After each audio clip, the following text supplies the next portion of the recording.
1초. 자율주행차가 브레이크를 밟는 데 걸리는 시간입니다.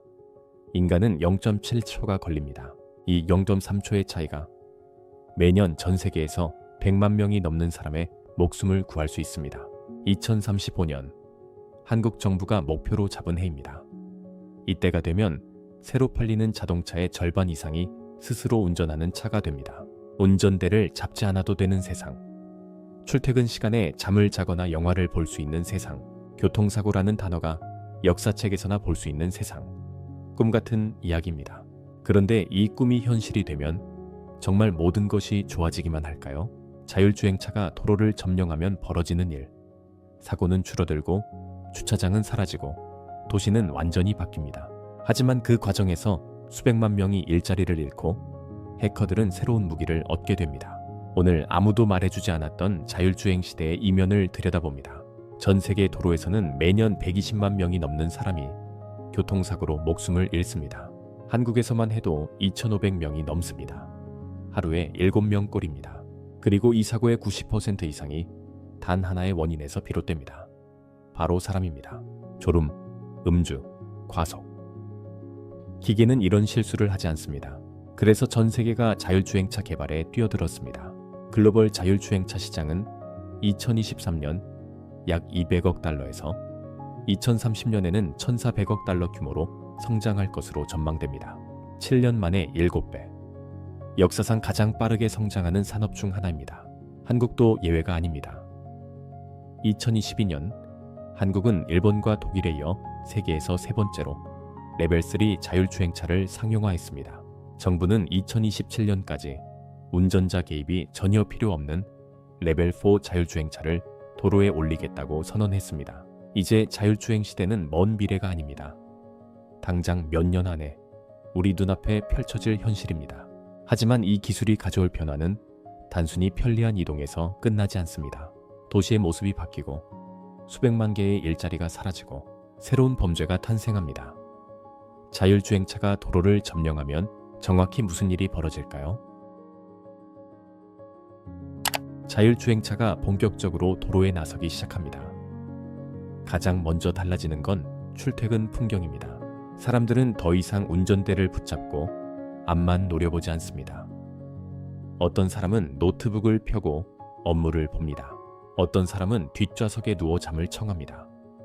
차 안이 움직이는 사무실이 되고 움직이는 침실이 됩니다. 교통 흐름도 눈에 띄게 달라집니다. 자율주행차는 앞차와의 간격을 센티미터 단위로 유지합니다. 급가속, 급제동이 사라집니다. 차들이 마치 하나의 생명체처럼 일정한 속도로 흘러갑니다. 하지만 문제가 없는 건 아닙니다. 아직 도로에는 사람이 운전하는 차가 더 많습니다. 자율주행차는 규칙을 철저히 지키지만 인간 운전자는 그렇지 않습니다. 끼어들기, 갑작스러운 차선 변경, 신호 무시. 자율주행차는 이런 상황에서 급정거를 합니다. 그리고 뒤따르던 차들이 연쇄 추돌합니다. 초기에는 오히려 혼란이 가중됩니다. 기계의 질서와 인간의 무질서가 같은 도로 위에서 충돌하기 시작한 겁니다. 며칠이 지나자 데이터가 쌓이기 시작합니다. 자율주행차끼리만 다니는 구간에서는 사고율이 급격히 떨어집니다. 바이두의 자율주행 택시 데이터에 따르면 인간 운전자 대비 사고율이 14분의 1 수준입니다. 인간이 반응하는데 0.7초가 걸리는 상황에서 기계는 0.1초 만에 판단하고 행동합니다. 뉴스에는 새로운 종류의 기사가 등장합니다. 자율주행차. 갑자기 뛰어든 아이를 피해 스스로 가드레일 충돌. 차는 부서졌지만 아이는 무사했습니다. 사람이었다면 본능적으로 핸들을 꺾지 못했을 순간입니다. 하지만 같은 시기 불안한 소식도 들려옵니다. 해외의 한 보안 컨퍼런스에서 해커들이 최신 자율주행차를 단 2분 만에 해킹하는데 성공합니다. 원격으로 브레이크를 조작하고 문을 열고 심지어 가속 페달까지 제어할 수 있었습니다. 사람들은 깨닫기 시작합니다. 자율주행차는 바퀴 달린 컴퓨터라는 것을, 그리고 모든 컴퓨터는 해킹당할 수 있다는 것을. 수주가 지나면서 사회 곳곳에서 균열이 나타나기 시작합니다. 가장 먼저 타격을 받는 건 운수업계입니다. 중국 우한에서는 자율주행 택시 서비스가 확대되자 기존 택시기사 159명이 한꺼번에 해고됩니다. 이들은 거리로 나와 시위를 벌입니다. 우리 밥그릇을 빼앗지 마라. 플래카드에는 절박함이 묻어납니다. 이건 우한만의 이야기가 아닙니다. 전문가들은 미국에서만 장거리 트럭 운전 일자리 40만 개가 사라질 것으로 예측합니다. 완전 자동화가 이루어지면 대형 트럭 운전직의 60% 이상이 증발합니다. 한국도 마찬가지입니다. 택시, 버스, 화물차, 대리운전. 운전을 직업으로 삼는 사람이 수십만 명입니다. 이들 중 상당수가 중장년층입니다. 새로운 기술을 배워 다른 직업을 구하기엔 이미 늦은 나이입니다. 물론 새로운 일자리도 생깁니다. 자율주행차 관제사, 정비기술자, 데이터 분석가, 사이버 보안 전문가. 하지만 문제는 명확합니다. 사라지는 일자리는 단순 노동이고 생기는 일자리는 고급 기술직입니다. 택시기사가 하루아침에 사이버 보안 전문가가 될 수는 없습니다. 1년이 지나자 도시의 풍경이 눈에 띄게 달라집니다. 자율주행차는 목적지에 승객을 내려주고 나면 스스로 주차장으로 이동합니다. 도심 한복판에 주차할 필요가 없어집니다. 사람들은 더 이상 건물 앞에 주차 공간을 만들지 않습니다. 전문가들은 자율주행차가 보편화되면 주차 수요가 최대 90%까지 줄어들 수 있다고 예측합니다. 서울시 민원의 38% 이상을 차지하던 주차 문제가 역사 속으로 사라질 수 있는 겁니다. 빈 주차장은 새로운 용도로 바뀌기 시작합니다. 어떤 곳은 공원이 됩니다. 어떤 곳은 카페와 상점이 들어섭니다. 지하 주차장이 스마트팜으로 변신하는 아파트도 등장합니다. 하지만 여기에도 함정이 있습니다. 국토연구원의 분석에 따르면 자율주행차가 늘어나기만 하면 주차 수요는 오히려 증가합니다. 차량 공유 서비스와 결합했을 때만 주차 공간이 줄어듭니다. 자율주행차를 개인이 소유하면 그 차는 여전히 어딘가에 서 있어야 합니다. 기술만으로는 해결되지 않는 문제입니다. 수년이 흐르자 자율주행차는 일상이 됩니다. 아이들은 운전면허라는 개념을 신기하게 여깁니다. 예전에는 사람이 직접 차를 몰았어? 운전은 과거의 기술이 됩니다. 교통사고 사망자 수는 극적으로 줄어듭니다. KPMG의 예측대로라면 사고 빈도가 현재의 4분의 1 수준으로 떨어집니다. 한국에서 연간 2,000명 넘게 목숨을 잃던 비극이 수백 명 수준으로 줄어드는 겁니다. 운전의 즐거움을 그리워하는 사람들도 있습니다. 주말이면 일부러 수동운전이 가능한 클래식카를 몰고 나가는 동호회가 생깁니다. 하지만 이들이 달릴 수 있는 도로는 점점 줄어듭니다. 자율주행 전용 도로가 늘어나면서 사람이 운전하는 차는 점점 설 자리를 잃습니다. 한편 사이버 보안 위협은 점점 정교해집니다. 차량 해킹 시도는 2010년 단 5건에서 2023년에는 165% 이상 증가했습니다.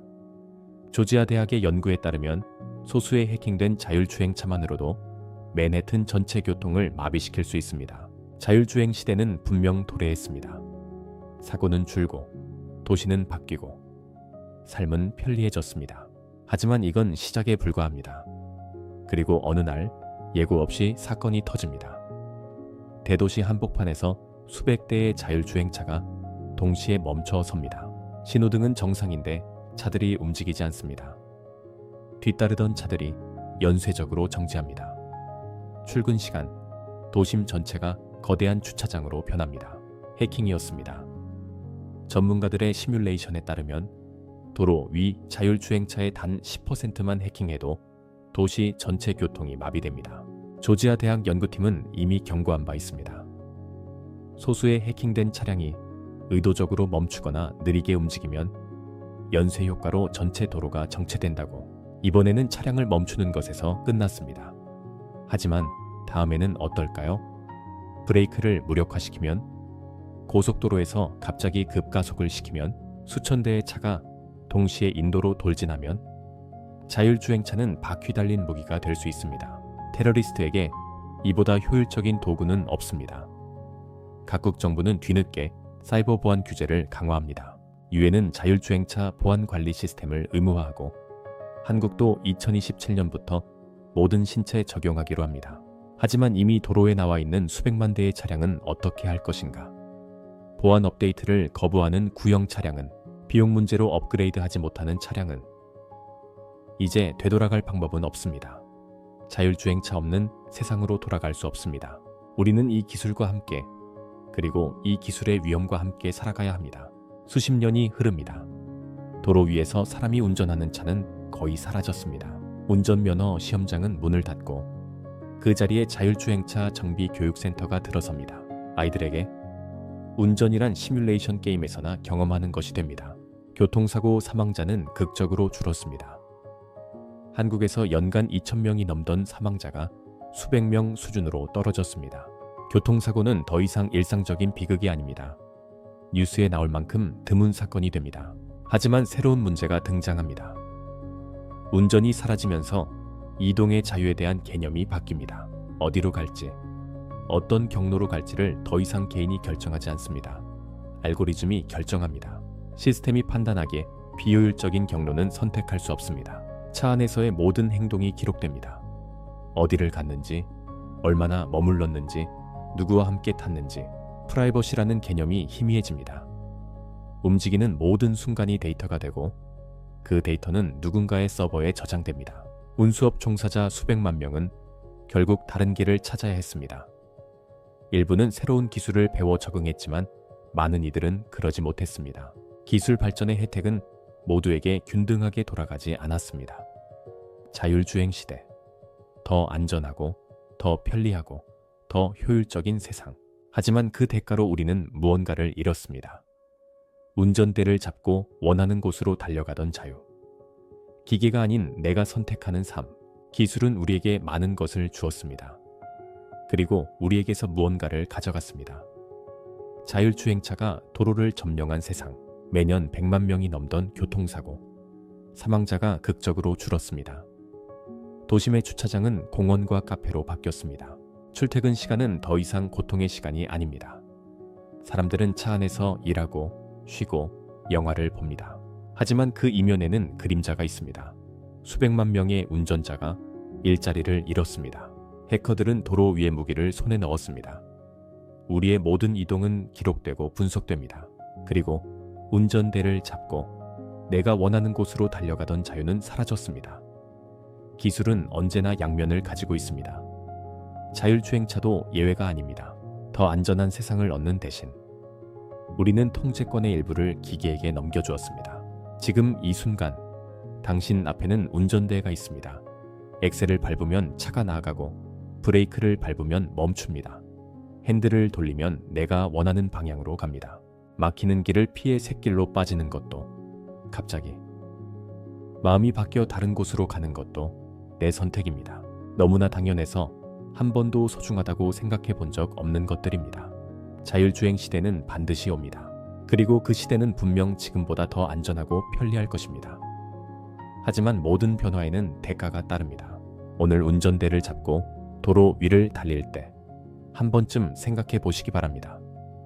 지금 이 순간 내가 직접 운전하고 있다는 것, 내가 가고 싶은 곳을 내가 결정하고 있다는 것, 그 사소한 자유가 얼마나 특별한 것인지, 언젠가 이 자유가 추억이 될 날이 올지도 모릅니다.